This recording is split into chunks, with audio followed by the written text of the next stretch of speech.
여러분 안녕하십니까? 찾아주셔서 감사합니다. 여러분과의 소통은 저의 기쁨입니다. 끝까지 시청해 주시고 많은 댓글 부탁드립니다. 오늘 이야기는 제가 북한에 있을 때 결혼 초기에 겪었던 스토리입니다. 저는 아버님이 반대하시는 결혼을 하였습니다.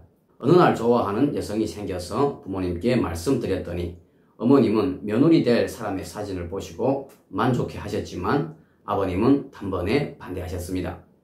이유는 여자 쪽이 토대가 너무 안 좋았기 때문입니다. 북한은 철저한 봉건 사회다 보니 부모가 간부면 자식도 간부고 부모가 농장원이면 자식도 농장원입니다. 다시 말하여 토대가 걸리면 절대로 벼슬길에 오를 수 없습니다. 아버님은 사랑하는 아들이 앞으로 여자 쪽 때문에 벼슬길이 막힐까봐 반대하셨던 것입니다. 하지만 저는 사랑하는 여성과 정이 깊어질 대로 깊어졌고 또 사나이로서 그런 문제 때문에 여자를 차버릴 수 없었습니다. 그래서 아버님께 죽어도 그 여자와 살겠다고 말씀드렸습니다. 아버님은 아들이 주장이 강하다는 것을 너무 잘 알고 계셨습니다. 그래서 다른 방법으로 저의 마음을 돌리기로 작정하시고 그럼 어디 한번 보자, 그 여자를 데려와라 하셨습니다. 제가 아내를 데리고 부모님께 인사시키러 갔을 때 아버님은 아내에게 너무도 아픈 상처를 주셨습니다. 지금은 얼굴이나 뜯어먹고 살 때가 아니다. 너네 집이 토대가 그렇게 한심한데 앞으로 우리 아들을 망칠 셈이냐. 아내는 울면서 나갔고 저는 아버지에게 다시 한번 저의 결심을 밝혔습니다. 아버님, 저는 죽어도 저 여자와 살 것입니다. 아버님은 그럼 넌 내 아들이 아니다. 이 집에서 당장 나가라. 다시는 내 눈앞에 나타나지 말라. 저는 사랑을 지켜 집을 나왔습니다. 우리가 잘 살면 아버님도 꼭 받아주실 거라 믿었습니다. 그런데 시간이 좀 지나 어느 날 처갓집 쪽에서도 우리 아버님이 반대한다는 것을 알게 되었습니다. 장인과 장모님도 딸을 가진 부모로서 자존심이 있었고 또 참을 수 없었던 것 같습니다. 예로부터 사이는 장모 사이라고 했는데 저를 크하고 사랑해 주셔야 할 장모님이 더욱 완강하게 반대하셨습니다. 자네 명심하게 우리 딸을 그처럼 상처를 준 집에는 절대로 보낼 수 없네. 그러니 자네도 그리 알고 다시 우리 딸을 만나지 말게. 참으로 속이 타는 일이었습니다. 그런데 이번엔 아내가 집을 나왔습니다. 그때 아내가 한 말입니다. 선생님이 저를 지켜 집을 나오셨는데 제가 무엇이 두렵겠습니까?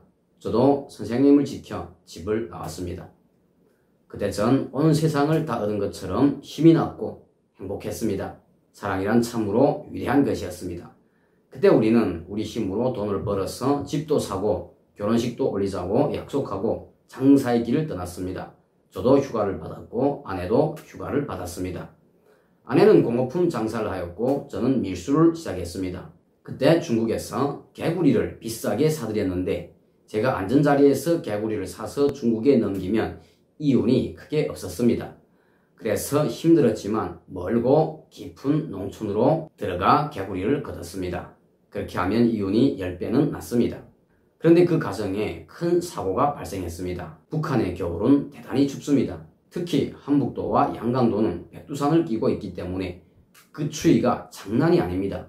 우리 대한민국에서는 영하 10도만 내려가도 뉴스에서 난리이지만 북한은 소한, 대한때에는 영하 30도, 40도까지 내립니다. 또 북한은 우리 대한민국처럼 도로화가 되지 못했습니다. 그래서 농촌으로 가는 길들은 울퉁불퉁하며 겨울에는 눈이 쌓이고 얼어서 사고가 나기 쉽습니다. 그래도 화물차들은 장사짐들을 싣고 끊임없이 다닙니다. 운전기사님들은 짐값은 짐값대로 받고 사람의 운행비는 또 따로 받습니다. 그래서 북한에서는 운전기사님들이 으뜸 신랑감에 속합니다.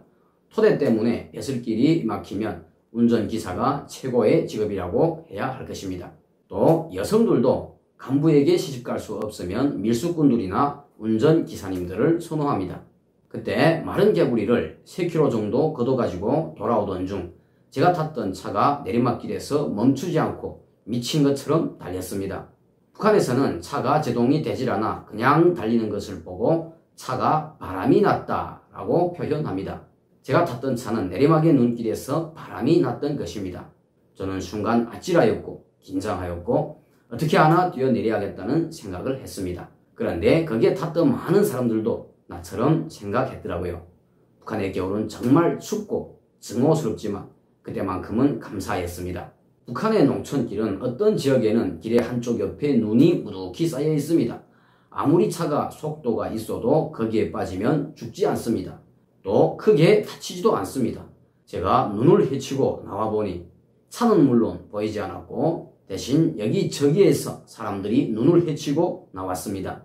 우리는 서로가 모르는 사이지만 야, 살았구나, 우리가 살았어 하며 손을 잡고 축하해 주었습니다. 그런데 차에는 우리의 장사 짐들이 있었습니다. 우리는 거의 동시에 약속이나 한 것처럼 차를 찾아 달려갔습니다.